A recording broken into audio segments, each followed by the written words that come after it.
of ISRO, but needed our own missile test range. The interim test missile was established in 1989.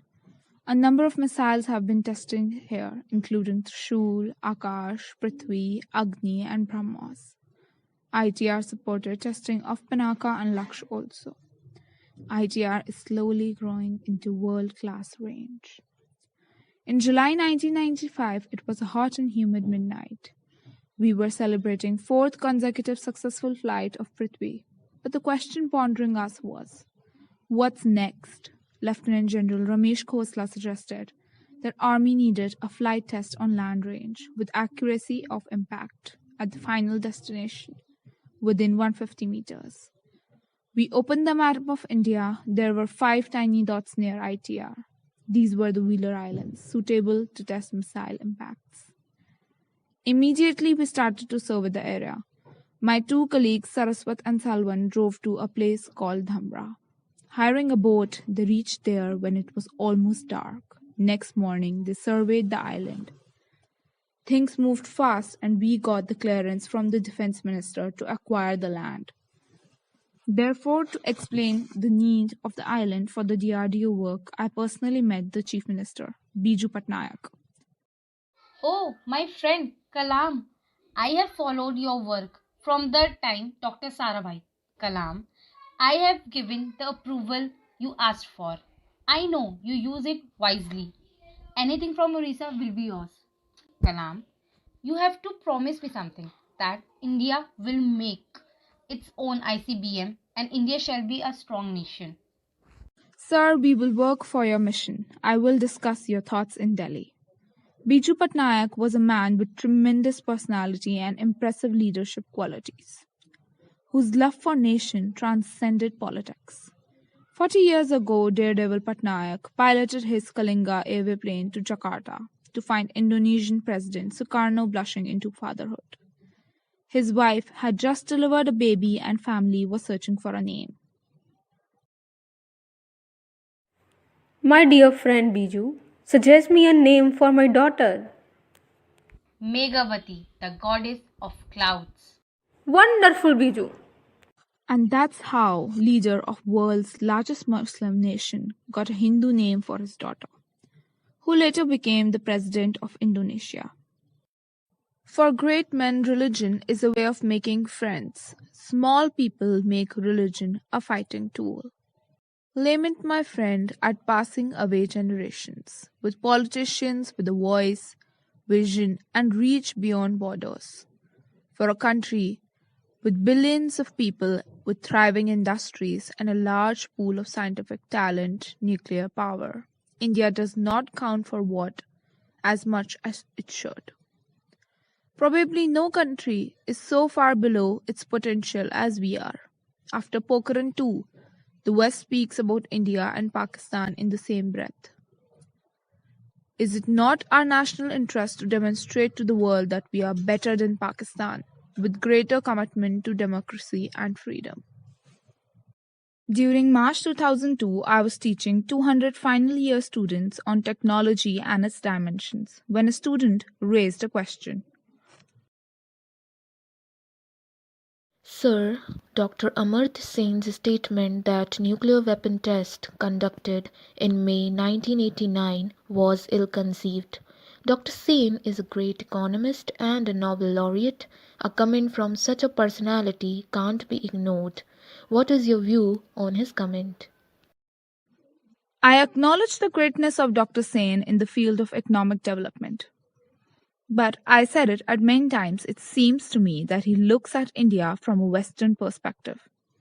But we must also bear in mind India's past experiences. Pandit Nehru spoke in the UN against nuclear proliferation and advocated zero nuclear weapons in all countries. We know the results.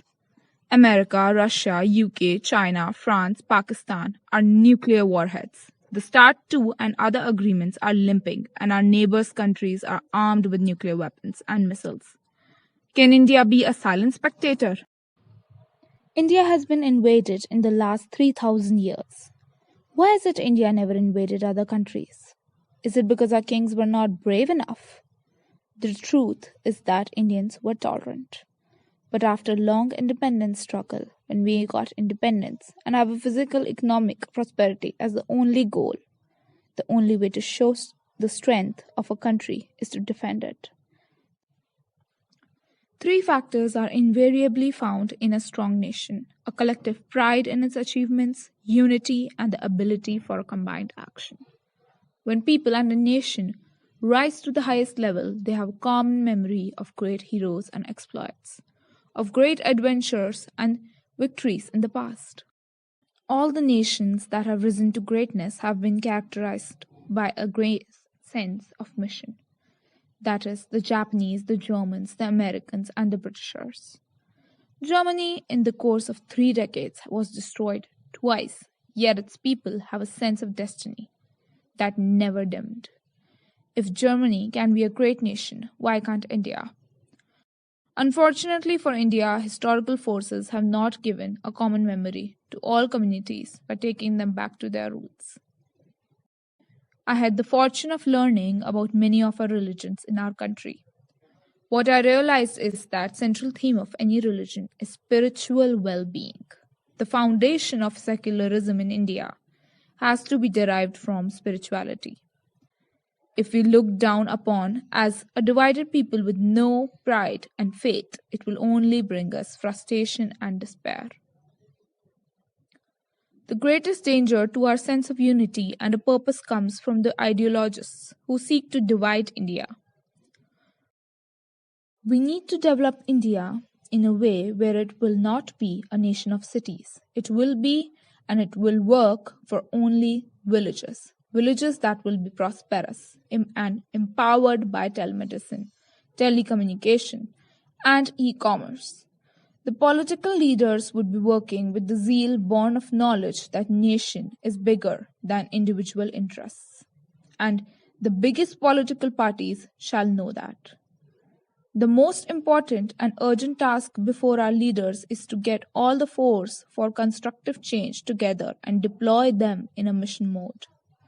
India is a country of 1 billion people of different religions and communities, which is our greatest strength. Why can't we develop a cultural, not religious context for our heritage that serves to make Indians of us all?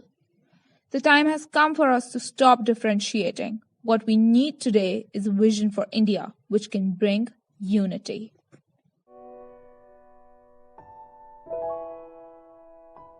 Dr. APJ Abdul Kalam, a great man and a wonderful president.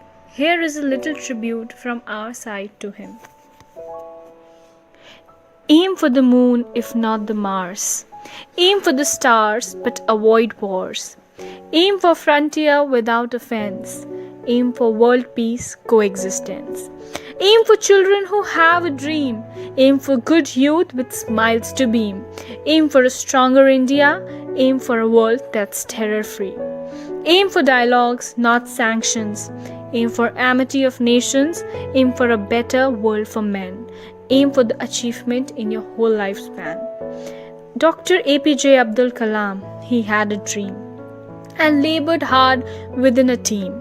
So gave the nation missiles great and made Bharat a great nuclear state. He served his tenure usefully. He left his office peacefully. He lived a life most hopefully. Sir, you are not history, you are the victory. You were not even selected in Air Force, but you commanded all the armed force. You had a vision and you completed all the impossible missions. You are not only a guide, you are India's greatest pride. Even if we will not see you again, but you will always be remembered as our missile man. Your life is